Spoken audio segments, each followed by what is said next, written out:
वृंदावन बिहारी लाल की जय। बोलिए बालकृष्ण लाल की जय।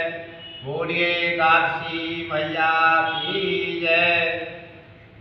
हम आज दिन कृष्ण पक्ष की एकादशी इंदिरा एकादशी का महात्म आप सभी भक्तों को सुनाने जा रहे हैं। बड़े ही श्रद्धा और भाव से इंदिरा एकादशी का महात्म सुनिए।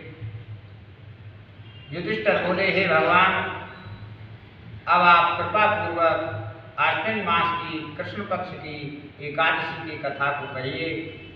इस एकादशी का नाम क्या है तथा इस एकादशी के व्रत को करने से कौन कौन से फल मिलते हैं, सो सब समझाकर कहिए। इस प्रकार भगवान श्री कृष्ण बोले कि हे राजेश्वर, आश्विन मास की कृष्ण पक्ष की एकादशी का नाम इंदिरा एकादशी है। इस एकादशी के व्रत को करने से समस्त पाप नष्ट हो जाते हैं तथा नरक में गए हुए पितरों का उद्धार हो जाता है। हे राजन, इस एकादशी की कथा के सुनने मात्र से ही वाजपेयी यज्ञ का फल मिलता है। प्राचीन सतयुग में महेशमती नाम की नगरी में इंद्रसेन नाम का प्रतापी राजा राज्य करता था।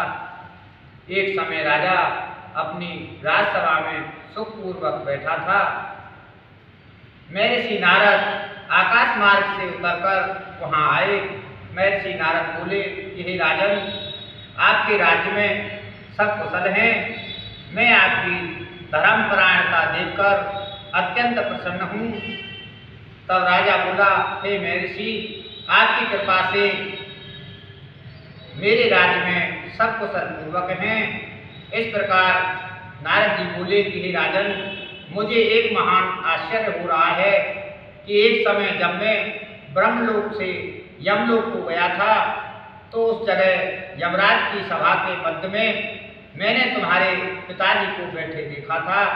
तुम्हारे पिता महान ज्ञानी, दानी तथा धर्मात्मा थे। वे एकादशी का व्रत बिगड़ जाने से यमलोक को चले गए।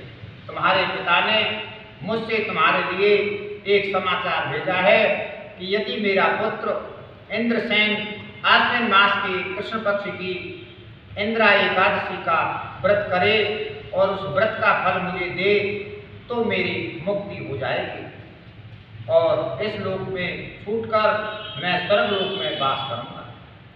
जब राजा ने महर्षि नारद जी से ऐसे वाक्यों को सुना तो उसे महान दुख हुआ और वह इंदिरा एकादशी के व्रत की विधि पूछने लगा कि हे नारद जी, अब आप मुझे इस एकादशी के व्रत की विधि बतलाइए।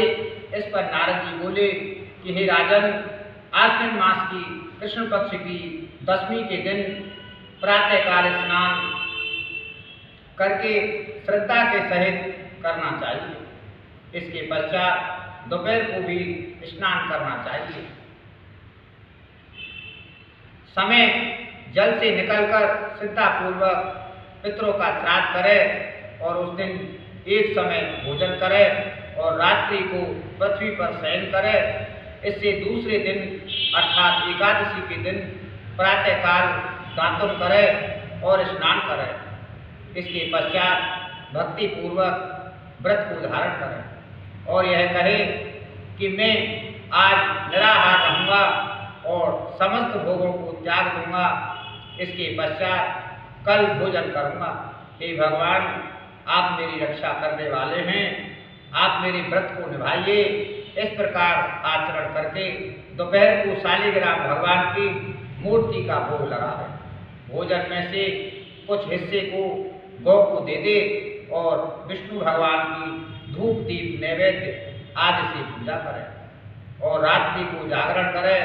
इसके उपरांत द्वादशी के दिन मौन होकर बंधु बांधवों सहित भोजन करें। हे राजन, यही इंदिरा एकादशी के व्रत की विधि है। हे राजन, यदि तुम आलस्य रहित होकर इस एकादशी के व्रत को करोगे तो तुम्हारे पिताजी अवश्य ही स्वर्ग को जाएंगे। महर्षि नारद जी राजा को जब उपदेश देकर अंतर्ध्यान हो गए तो राजा ने इंदिरा एकादशी के आने पर उसका विधि पूर्वक व्रत किया बंधु बांधवों सहित इस व्रत के करने से आकाश से पुष्पों की वर्षा हुई और राजा का पिता यमलोक से गरुड़ पर चढ़कर स्वर्ग को गया। राजा इंद्रसेन भी एकादशी के व्रत के प्रभाव से इस लोक में सुख भोग कर अंत में स्वर्ग लोक हो गया। भगवान श्री कृष्ण कहने लगे कि हे धर्मराज युधिष्ठिर, यह मैंने तुम्हारे सामने इंद्र एकादशी का महात्म्य वर्णन किया है। इस कथा के पढ़ने व सुनने मात्र से ही समस्त पाप नष्ट हो जाते हैं और अंत में मनुष्य स्वर्ग लोक में जाकर वास करता है। मनुष्य को चाहिए कि वह जो भी संकल्प करे उसे तन मन धन से पूरा करे। किसी भी कार्य का संकल्प करके तोड़ना उचित नहीं होगा। बोलिए वृंदावन बिहारी लाल की जय, बोलिए विष्णु भगवान की जय, बोलिए काशी मैया की जय। जय जय श्री राम।